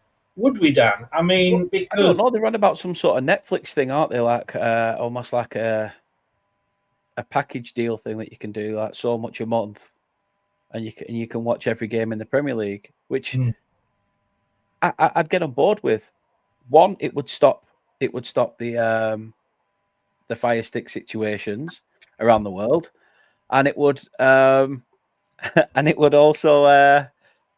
but it would narrow that situation down in terms of legality from Sky and everybody else. But it would also, you know, the only problem you've got with that is whoever does sort out that package needs to deal with the FA and eradicating the 3 p.m. blackouts. That's essentially what it comes down to if it wants to further. Yeah. My argument as well is recently the news that has been coming out of La Liga, Villarreal playing Barcelona in flaming wherever Miami or something. Like, is that where we're going to go? Is this the short way of sneaking into a little Super League that's going to piss off to another country? We're doing these things. Football is evolving, and you've got to evolve with the times. Don't get me wrong, but the game of football is going too far. A little bit like technology. It should stop at a certain point for the game that we love, while it is the game that we love. You don't go to a lot of games, but you went to Sheffield Wednesday at the weekend with Jim, and you met up with Dan. Now, if that game had been on Saturday at 3:00, would it have made any difference to you? Would you have still gone? Or would you have watched it on the telly? Yeah, the only reason I'm not a season ticket, I always played football every Saturday afternoon for 20 years. But every opportunity I can, I'm a Fox member, so I can get like early release tickets, and I do try and go as much as possible. And luckily, I've come across a guy who's got a season ticket, and he gives us face value. But I think a lot of people would. I mean, it's a wonderful experience. Jim was blown. He loved it. He absolutely loved it. But this thing about like Jim said, in America, all the local cities can watch all the local teams for free. And Jim's just having to pay for an extra package because his Fox thing doesn't cover Championship rather than Premier, and he can pay, I don't know, £9 a month. He can watch every single Championship match. And he says if you pay £100 a year in America, you can watch all of it. Whereas I live in Leicester, and I tried to buy a video season ticket, and I cannot buy a season ticket for my team that I support in my city.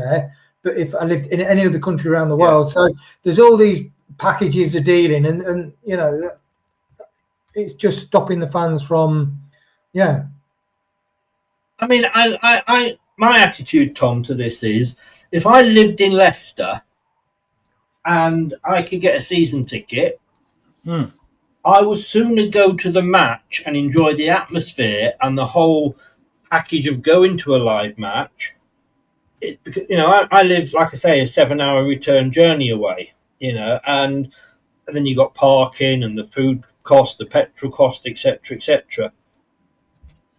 So I don't see what this 3 p.m. bloody blackout means, because they are set, you know, the people that want to watch the games. All right, maybe if it's like over Christmas and there's a lot of games, or, you know, like we've got the, you know, the Fizzy Pop Cup this week, so they may not go to that. But generally, league games, if you could go to the match rather than watch it on telly, and you lived in that area, that's not going to stop you going to the match because it's on telly, is it, Tom? No, not at all. No, I think the thing that stops you going to the match is what money you've got in your bank account. Let's be frank about it. I mean, that's the reality of the world. Very few of us can afford, to go out to every football match unless obviously you got your season ticket early. When I lived in Toronto, Chris, I would love to go watch the Maple Leafs every day, but $700 per game. Do I have that sort of money? God, no. $700 a ticket. So I had to watch it at home, right? And similar to the situation here, there's a blackout. It's very expensive to find the right TV deals to make sure you can do that. So I think, yeah, nowadays it's irrelevant. I think the blackout should be completely removed. I think, you know, when I lived in Canada, as you know, I could see any single Premier League game I wanted at any time. And it was pretty much free because I go to the pub. And it would just be on. So, you know, I think, you know, it seems to be people that are in the country of origin for the sport are getting punished. And I hate to bring up ice hockey again, but obviously a big ice hockey guy. And it's the same in Canada right now. What I pay for ice hockey, they're paying 4 times more than me. And they don't get all the games, which is just insane when you think about it, right? You know, that's insane. But anyway, yeah, I think it's time to move beyond it. I think people are going to go to the games will go. I think those who can afford it will go. I think the game's moving to a place where they kind of want more executive kind of fans anyway. So open up the doors for the TV revenue. Why not? Manny says here, and I think you alluded to this, Dan, the Premier League could handle it themselves and stream direct to consumers, 20 quid a month, all games live. But we pay $5.99 for Disney, $8.99 for Amazon, you know, a lot more, I say, for TNT. But if they were to do it all themselves, as I say, Manny says, would I sign up for 20 quid a month? Yes, I bloody would. Would I sign up for 30 quid a month? That's probably the limit, to be honest with you, because I only want to watch my team. I don't want to watch Man United play Liverpool, you know, maybe the odd other game, but mainly it would be my team. So maybe like 5 quid a month, you know, 5 quid a match or something like that. And I have heard that they are looking into it.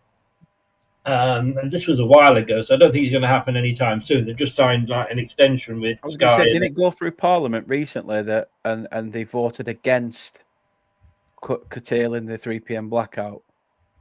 I don't know what's got to do with Parliament, to be honest with you.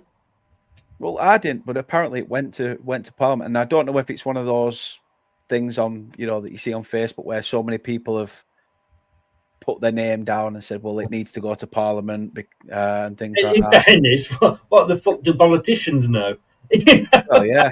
You know, but you know, don't start me on politics. I just think it could be handled a lot better, and I just think it's disgraceful that people, as Tom said, people in different countries can watch something that's going on in my country when I can't. You know, look, Wayne, I know you want to say something, so I'll let you come in after this, but, you know, I can go onto the Leicester City website.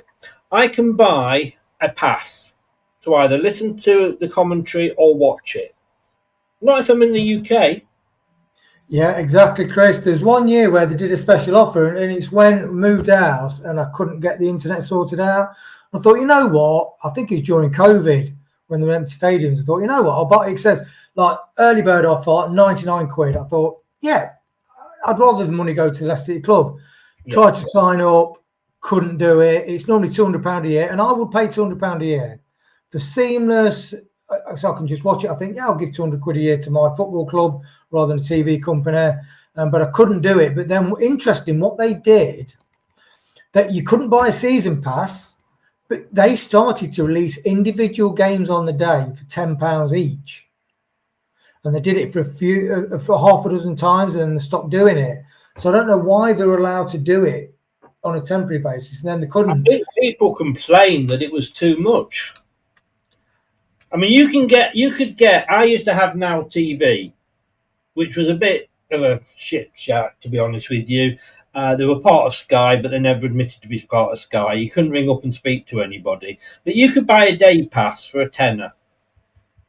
And you could watch whoever, but you could only watch whoever was live on Sky, right? But basically, well, you had a day, so if it was a Sunday, you could watch that, the Formula One, rugby. If it was on cricket, you could watch everything. It was for a tenner. People will pay that, I think. And you think what you'd pay for a match ticket, but I don't think people that are in Leicester, Wayne, and have still got, the ability to go to the match, that is what they will do. Yeah, it is. And even when Leicester had a crap season, a few of my customers, a bit older, been going down 30, 40 years, they, especially under Enzo, they said, oh, it's really boring. It's not, we're going down there. And, about 3 of my customers says, we're seriously considering not renewing. But the thing is, there's about 3,500 waiting list for all the, so as soon as someone says, I've had enough of this, there's 3,500 Leicester fans that will jump on those season tickets. So even if it's shown on the match, there'd be loads of people want to go down to the match. It's the experience. It's exciting. You walk into the stadium, you're chatting with fans on the way. It's just a great thing to be part of, isn't it? It is. No, it is indeed. Right. This one, I think Dan will appreciate. I think this may have been one that I didn't actually send out on the list, but bands you grew up loving. Not bad. Oh, you do not know how long I spent trying to find that picture. Bands you grew up loving. What band did you grow up living, Dan? And I tell you what, before you answer that, I tell you what we'll do. Go on, Dan. Bands you grew up loving. Well, as you all know, I was a 90s kid. So Spice Girls was quite up there and out there, to the point where I ended up with Spice Girls wallpaper. Honestly, my first ever concert. However, I did have a younger sister to back this one up, but my first ever concert was Steps. And yet my sister ended up ill, so I ended up with 2 4-mans on and getting all excited because Faye Tozer apparently waved at me, but clearly I was up in the gods. But yeah, don't worry, I've learnt the lesson of my ways. I've been to see Oasis, I've been to see Metallica, Iron Maiden, and stuff like that recently. No. They were also bands I grew up on.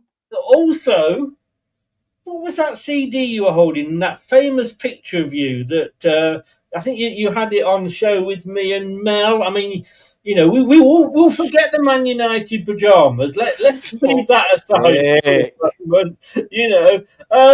Hi Dan.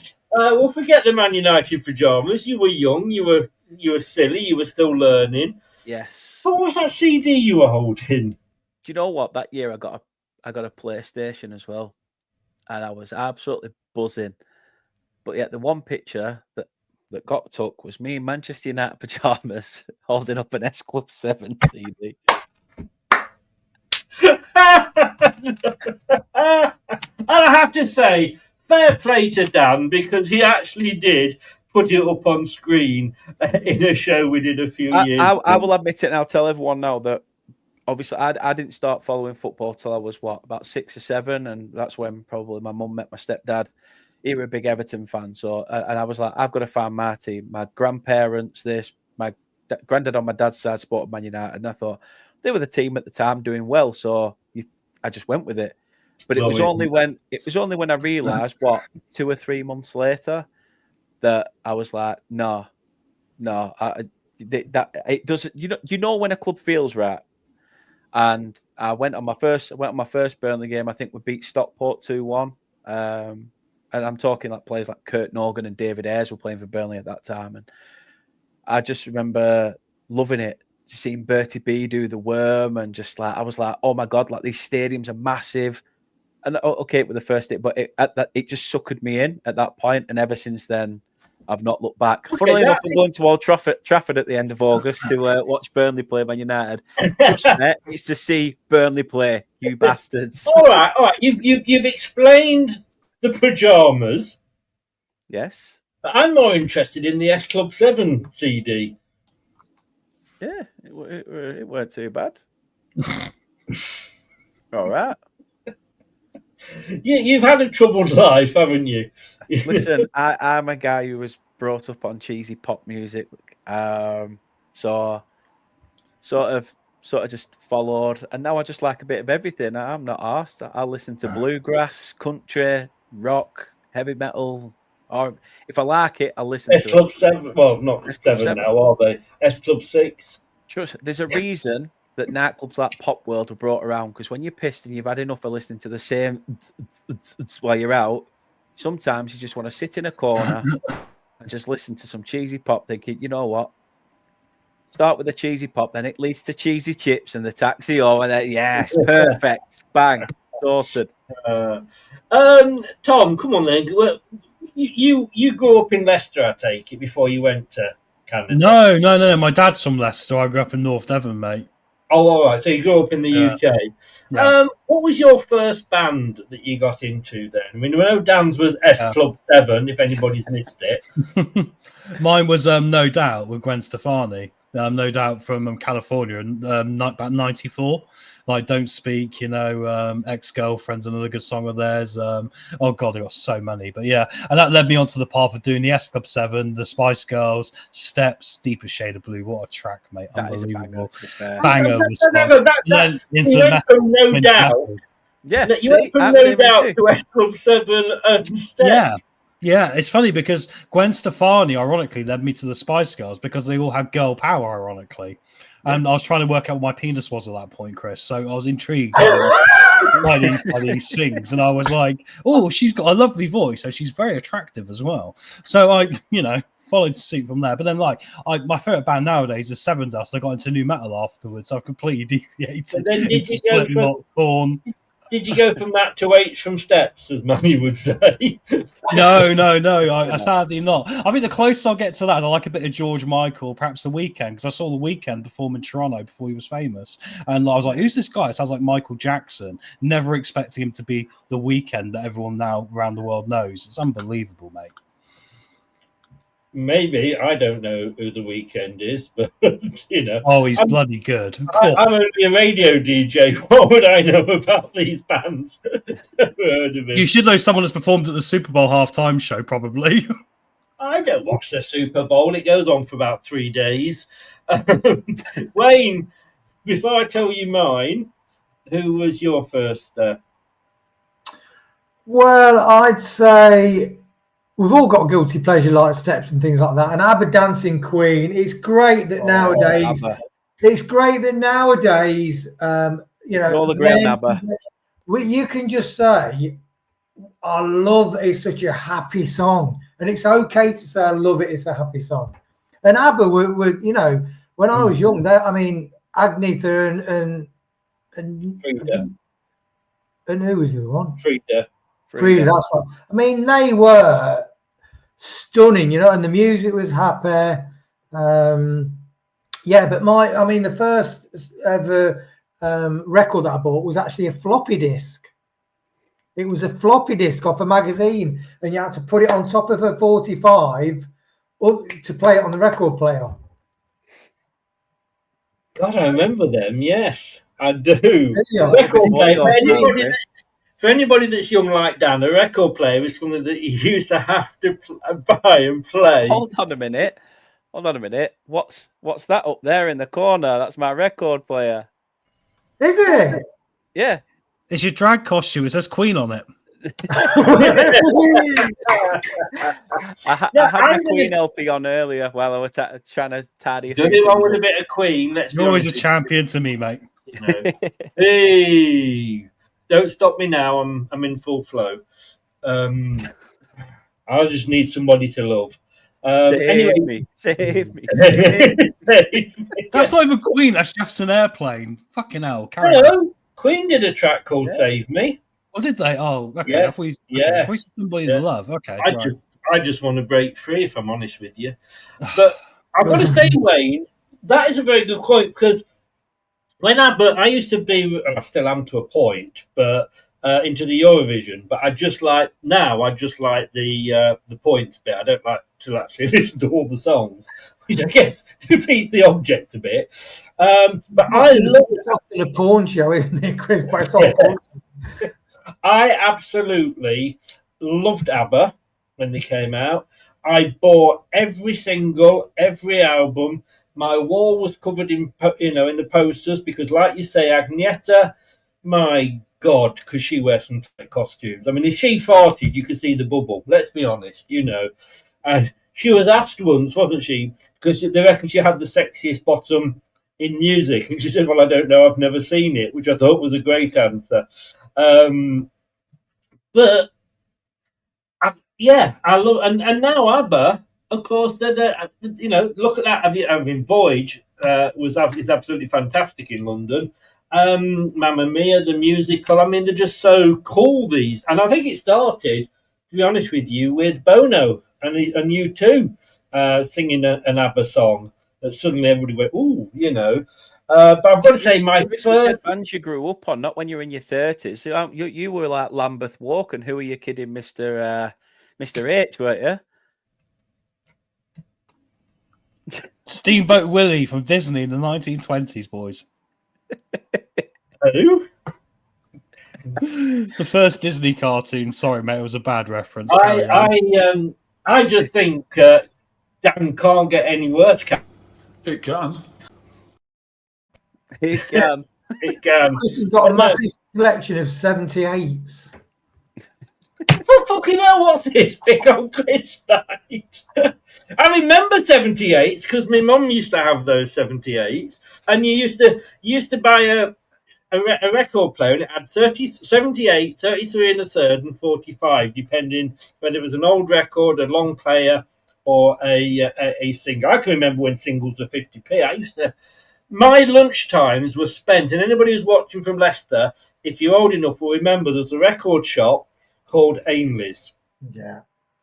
I had a drawer full of Ainley's yellow and black bags. Because the thing that they did was that they stopped. The ones you put needles in. What? They're the ones you put needles in now. Spoke like a true Northernman, my friend. We don't know these things in the South. We don't. I don't get that. Well, they're the little yellow and black tubs, aren't they? That crackers put needles. So is that what it were back then? If you Health say and so, weren't that great back then, Chris? if you say so, I wouldn't know. Even though I did spend 20 years in Burnley. In our yellow and black bins down here, mate, we keep grit just in case we get any snow. We don't put needles and drugs. When he says snow, of course, he means cocaine. Let me just, we'll just say that there. But no, the band, my first LP was Mud. Oh, yes. A bit of Mud, a bit of Tiger Feet, and, Cat Crept In. My first single was Give Me That Banana by Black Gorilla, which was, not such a cool thing to do. Do you remember that? Give me that banana. It's you. That's the one. I love Mud. I absolutely love Mud. And actually, they're one of the few bands from when I was growing up that I can still listen to, and that aren't in jail. With you. But yeah, sorry. That whole sequence purely was just to embarrass Dan, really. I'll tell you what. Then, who was your first like musical celebrity crush? Oh well, we did this the other week. I can easily come back. My first musical celebrity crush, and she's still not bad now in her late 70s, and that is Susie Quattro. Give me a woman in leather trousers any day. And she could play guitar as well. Now, I know yours was Faye Tozier from... No, it weren't. It wasn't. Oh, and I don't... Well, what was that? There's one of them in S Club 7. Tina, was it in S Club 7? It wasn't Tina. It wasn't Rachel. It wasn't Jo. It wasn't Hannah. Wasn't any of the I boys have not either. had my daughter. To clarify. Tommy, Go yours? on, Linda. I always said my mum was Gwen Stefani, probably, but when she was in her punk era, nowadays not so much. Ironically, she's got older, but when she was younger and she's in a punk phase, yeah, Gwen Stefani got me going. What about you, Wayne? Yeah, Susie Quattro was the first sort of, but my super hot thing was Sally James off Tiswas. My God, as a young man, just lovely. And the good thing about Tiz was you had to spit the dog. You did. Oh, I loved it. Did I tell you I was on Tiswas? No. Yeah. All right, here we go. This is good. We're going totally off topic here. First of all, what was yours, Dan, before you think you got away with it? Bastard. Mandy Dingle. No, looks There like are my mum. Dingles in Burnley, though, let's be honest. In fact, I literally said to my mum the other day, "You look like Mandy Dingle, cheeky bastard." Don't you be upsetting my love. She said I look like Butch, so I suppose I'm going to take it being a ginge. Yeah. So I don't know whether she meant I look like Butch Dingle. I look dead. One of the two. But to be fair, mine was, and it's only because my mum used to listen to her a lot on tapes when I was a kid. But Celine Dion. Yeah. And then it became Natalie Imbruglia. Oh, yes. Yeah, I'll give you that. I will give you that one. Right, Jim. I used to have a friend that lived up the road, my best friend at the time, called Andrew. And he was the guy whose dad had this garage converted into a railway playground thing. He had a toy railway. Do you mean about a railway? A railway playground? Again, I am double tasking here because I'm trying to get. Are you sure you weren't friends with Hugh Hefner? He had a model playground in it. Oh, I wish. I'm trying to get a picture up here of Susie Quattro. I thought you meant his favourite train set. And I don't think it's going to work, is it? No. Is So it why you're on Tiswas, Chris? Sorry, what?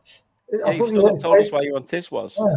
No, I'm coming to that now. Yeah, It's just but about Sally James. suddenly stopped So me and my afterwards. mate up the road, we used to watch Tiswas. We were Tiswas, and not the original Tiswas, because that was pretty boring. This was the Sally James, Chris Tarrant, Bob Carroll G's Tiswas. And him and me, we'd noticed that back in the day, and this, you have to be a certain age to remember this, you used to have, then they had competitions, you used to have to send your answers in either on a postcard or a sealed down envelope. Do you remember them days, Wayne? You will. Well, I've heard about them anyway. Yeah, of course you have. You still got the drawer full. But when we watched the programme and they used to pull the things out the bin and go, "This is the winner," they always pulled out something that was like somebody had done a project. And do you remember? Yeah. So they got they got like a piece of cardboard, bent it over, made it into a book, and did pages. So we said we said, "Look, we'll try this, right?" So we both entered this. I can't remember what the competition was, and we sent it off, and we worked on it and coloured it in and done all that. And then Friday night, before the show went out Saturday morning, my dad had locked me in the shed. Not, can I just say, we were playing a game, okay? It wasn't abuse or anything like that. And the phone rang. My mum answered it, and you go, "Hello, is that Mrs. Florian?" "Yes, it is." "Oh, so this is blah, blah, blah, blah," whoever it was, from Central Television, or ATV, I think, as it probably was then. "Your son sent into competition. We'd like to, have him on, to do a question." Now, my mum and my uncle was a bit of a wind-up merchant, and her reply was, "Oh, fuck off, Neville, I'm trying to get dinner ready." And the guy went, "Mrs. Boyd, I can assure you, I'm ringing up from the television thing." So I didn't go on the show on telly, but I did. They phoned me up and I won a Tiswas token. And do you know, I nearly didn't get it because I had to get like a blank in the hand is worth 2 in the bush. So a bird in the hand. Sounds like you met Jimmy Savile. Are you all right, Chris? This isn't trauma, is it? Don't mention that name. Oh, sorry. Yes, I want to get clipped. Yeah. Jimmy Neville. Jimmy Neville. You did meet Jimmy Neville, did you, Chris? No, I didn't. No. Gary and Phil's dad. He never replied to my letter. But so I got them. We got them all right. But the one that, funny enough, that actually buggered us, the answer was fox. I can't remember what the saying was, but the 3-letter word was fox, and we didn't get it. But Chris Tarrant, who was doing the competition, was basically going like, it's a brown furry creature with a big bushy tail. You might know one called Basil, because they never wanted anybody to lose because it was the kids. And I got a Tiswas token. Do you remember the Tiswas tokens, Wayne? No. Yeah, those were the prizes, the Tiswas token. And do you know what it was? An EMI record token. I thought you were going to say Snog Sally James. No. But Sally James was a bit... I also had a joke in the Tiswas Summer Special newspaper. And I remember the joke to this day. And I shall tell you. What do you call a bull when it's asleep? A bulldozer. Look, I was 7.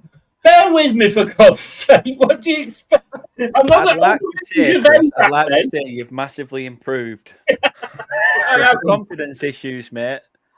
You're doing really, really well. But no, Sally James, yes, she was a bit of a lady, wasn't she? I think I said this before. They used to get ships, Royal Navy ships, sending her garters in with the name of the ship on the garter. It was fine for the first few weeks, but when she got they were getting higher and higher up her leg. I tell you, there was more dads watched Tiswas than kids. And then do you remember when they did a late night version? You talked about this before, didn't you, when you did the last week? I can't remember that. I don't know why. I can't remember when it was somebody said what it was, but there was a late night version and it just wasn't funny because it wasn't hinted at. And things when you sort of you sort of like double entendre and what have you. Like I went into my local the other day and asked the barmaid for a double entendre and she gave me one. So but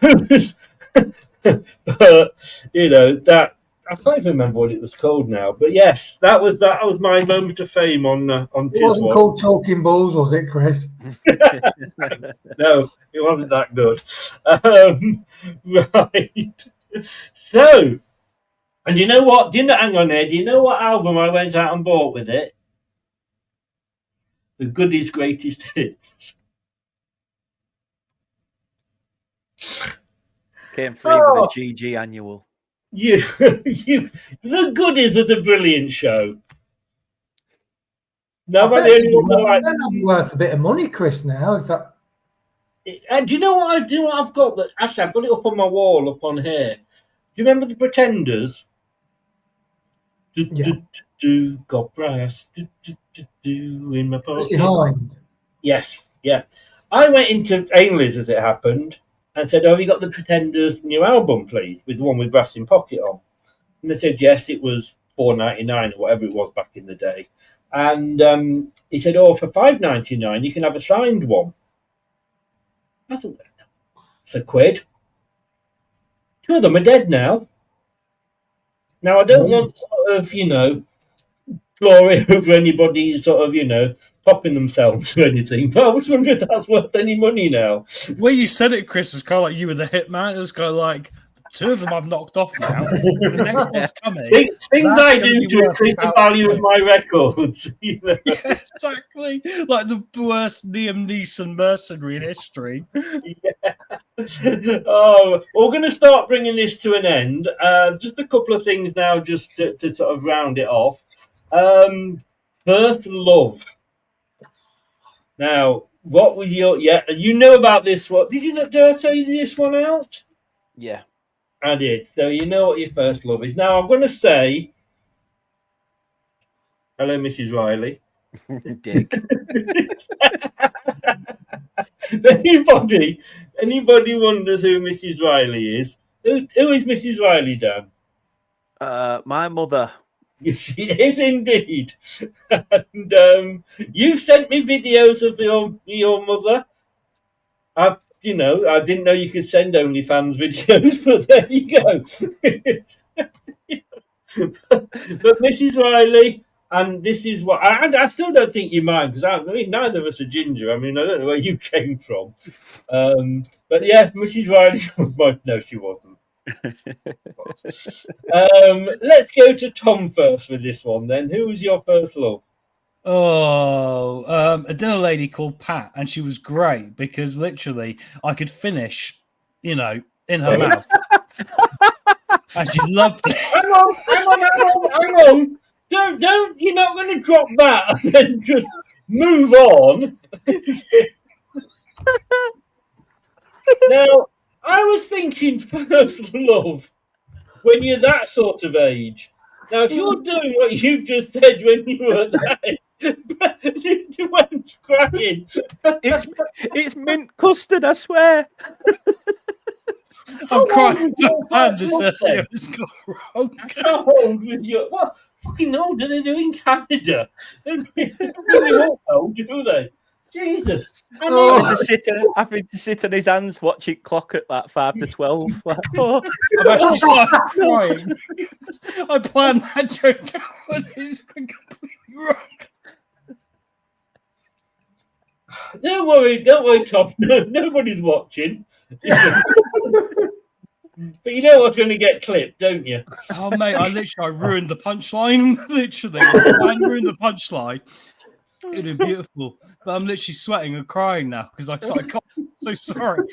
Yeah, she was great. Maybe sweating and coffee, like any good woman does to you. Oh god. Tom was the sort of person I hated in the school queue though, because he was the one who got the biggest portions of pudding. I'm very sweaty while doing so. Anyway, moving on from spotted dicks. Let's have your real first love, Tom. Because it must have been at this sort of age. And if you were doing that at that sort of age, that woman needs to be arrested. Yeah, when I was at swimming class, probably about 8 or 9, there's a girl called Jennifer who my mum and her mum decided we were dating at that age. So yeah, we used to hang out quite a lot. And yeah, we still know each other today, bump into each other now and again. It's a bit of a long joke, but no, a lot of love for her. But yeah, maybe it was her. I'm still trying to breathe there, Chris. I'm surprised. I'd move before God decides to strike you down. Wayne. And don't you say Mrs. Riley as well, please. No dinner ladies involved here. No, my first love was a girl called Bernadette, and I was in the. She was in the year above me in junior school, and at the time, the Four Tops had a song out, Bernadette. Yes. We used to have a record player at lunchtime. We could go in and play records, and I was playing the record, and I was dancing in typical 70s style. Bernadette, men could, guys could like live. How old were you at the time? 10. 10. And you were out clubbing. Guys could live all their life without meeting a beautiful woman like you. And I was doing this dancing, and I turned around thinking I was on my own, and she was watching through the glass partition with all her mates. Oh. Crashed and burned, Chris. And then I was going to ask her out, but after that, I just don't look her in the eye anymore. So, I've been scarred ever since. I don't know if I dare ask Dan this. I mean, ruling out H from Steps and Fato's here. However, who was your first love? And this is what I'm saying. I hope Kate's not watching. No, I mean, I hope she is, because we went to nursery together. We went. Oh, you do? I forgot that. Yeah. We went to nursery together. We went to primary school together, but she left after reception to go to a different school. But her granddad and my granddad were good friends. They lived next door but one, or something from each other. So every time I used to go to my nana's and she were playing in the garden, I'd be like, "Oh, I used to go to school with you," and stuff like that. So yeah, obviously, That was last week, by the way. but no, obviously, I'd say that me and Kate were obviously childhood sweethearts when you look at it like that to a degree. Yeah. But no, mine was actually a girl called Sarah, who no, obviously, when you're in reception, you don't know what love is, do you? You know, again, it goes back to like what you said, Tom. Where people see how close you are, and they're like, "Oh, look at them two. I wonder if they're going to grow up and like get together and all this stuff." But no, there was a girl called Sarah at primary school, and I think it was year 1 or year 2. To impress her, I tipped a tub of blue paint all over me, and after that, she was That's just a like, very unique breaking the ice moment, isn't it? yeah, I just thought it'd be fun to be a bit of a dick, as usual. Now You haven't changed. You haven't changed in all these years. I just avoid paint when I can. But no, it was. To be fair, we did end up going out at one point. I think it were about year 4, year 5, something like that. But again, you're at that age where you went out for about a week and then you ended up going out with a mate for 2 days, and you just, you know, it was cool to have a girlfriend. But I actually thought this is the girl I'm going to go out with for a long, long time. And anyway, yeah, no little sob story. I tried to dress myself up in paint, and my mum had to pick me up and take me home. But yeah, afterwards I said, "Oh, did that impress you?" Thinking I was like King Dick, and she just went, "Oh, you're a bit weird." Standard response for any bloke on this sort of channel, mate. Don't worry about it. Anyway, moving on. The next topic is, because I'm not going to tell you mine, but the next topic is things you can say at a stadium or on the pitch that you can't say in the bedroom. We kind of touched on this last week, didn't we, Wayne and Tom? And I came out with the one then, which I'll start again with here. I've pulled my hamstring. Can I get a sub on? Wayne, have you got one? Can I nip in and get a puck of pie? Rather than a ham roll. Tom? I'm going to scream, "You're offside, you're offside." You can't say that in the bedroom without someone thinking you're very weird, unless you got the football on while you're shagging them. I find it hard to have sex and watch football at the same time. It's got to be one or the other.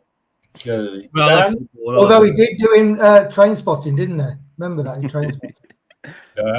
Yes. We need to go through Chris's like Leicester City videos to find his tapes. Yes. Yes. And there'll be quite a few, Tom, I would imagine. Yeah, all VHS, very grainy, with like the date in the top right-hand corner. What are we talking about? You lost me. What about your home videos, Chris? Well, what can I say?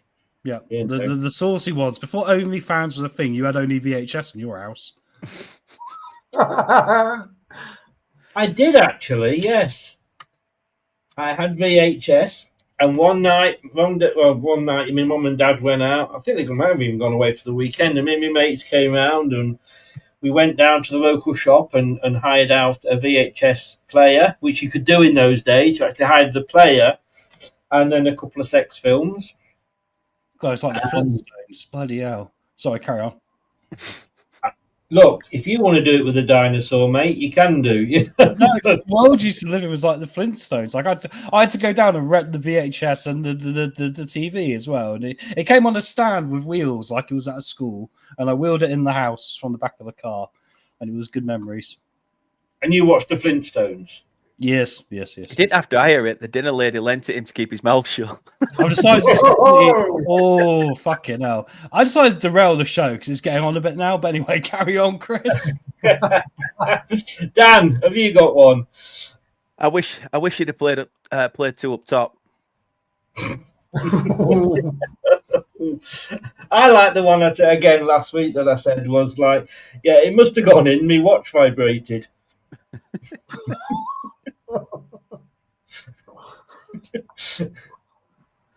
Or would you like me to swing it in from behind? Or even, why have you got a 3-man wall between us? It's tactical. He's took one for the team with this one. Hey, don't you ever go at Mrs. Riley like that.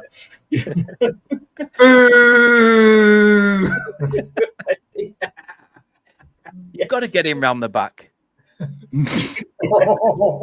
Yes. Oh, I'm sure there's more. Anybody got any more? Is there VAR?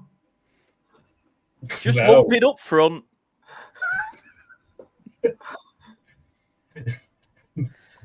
No, I'm not going there. Because then we get into the realms of pot plants in corners, Dan. But we'll save that for another week. Guys, look, we've done over 2 hours now, which is a shame because I was just going to tell you my first love, but we haven't got time now. So 2 hours is the limit. So, look, Tom, thank you very much. Wayne, thank you very much. Dan, you're a gentleman, sir. Thanks for having me. That's what your mum told me to call you. She doesn't like what I normally call you. We'll see you. You'll see you next week. You're going to be a regular on this. Yeah. Why not? Why not? Whenever I'm needed, I'll be there. Like the Jackson 5. I'll be there for you. You've gone for the Rembrandts, but yeah, well, we'll go there. Anything wrong with the Rembrandts? Now, I tell you what about, what was she called in Friends? Jennifer Aniston, not Jennifer, is it Jennifer Aniston? Jennifer Aniston's the one that's not aged at all. She was a bit of, yes. And she never wore a bra. You'd put your face in her trifle, wouldn't you? For those that remember that episode.